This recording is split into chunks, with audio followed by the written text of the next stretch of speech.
So spring is finally here, which is really exciting. And at Plant Life, we're currently getting ready for our most successful campaign, No Mow May. But maybe you've got some questions about No Mow May or some doubts. So let's have a chat. Let's go for a walk and see if we can answer some of those questions.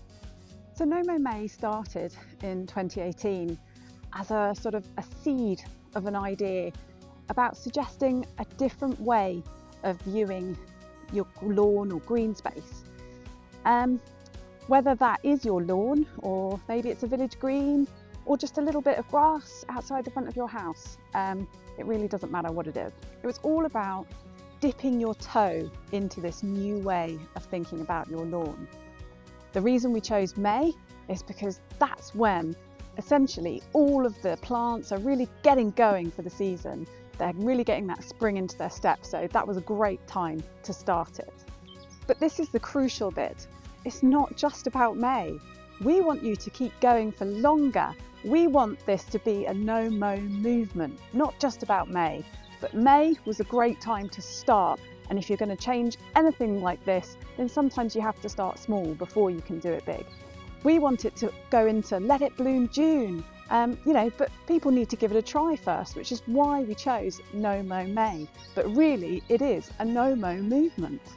Essentially, what we want is for these little patches of your lawn or village green or any green space to be more like those flower-rich meadows and pastures that once used to be so plentiful in the countryside that we've sadly lost so much of. That means leaving it or part of it to grow long over the summer and then cutting it down at the end, just like a hay meadow. Our native wildlife has adapted and thrives with this kind of grassland management practice. However, if you are worried that by the end of July you're going to have all this long grass and you're not sure how to deal with it, then don't worry, we have that covered too. You have two options. The first option is that you could follow our amazing guidance on how to tackle that long grass at the end of the year without hurting yourself or your mower.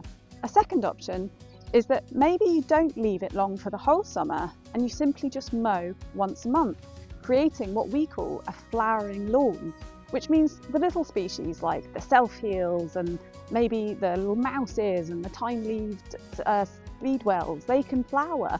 But then you don't have that long grass to tackle with at the end of the year, but you're still doing a good thing for nature. This change in the way that you view your lawn or your green space, it's really important. That willingness to share your space with nature is so crucial.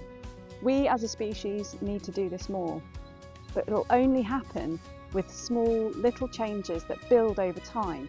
So if you think that doing No Mow May is just such a small drop in the ocean, but just think all those drops together could really make a difference. And it could help to change the way that we feel as a species about sharing our spaces with nature. We have to do it a little bit at a time, and this can be a really good first step.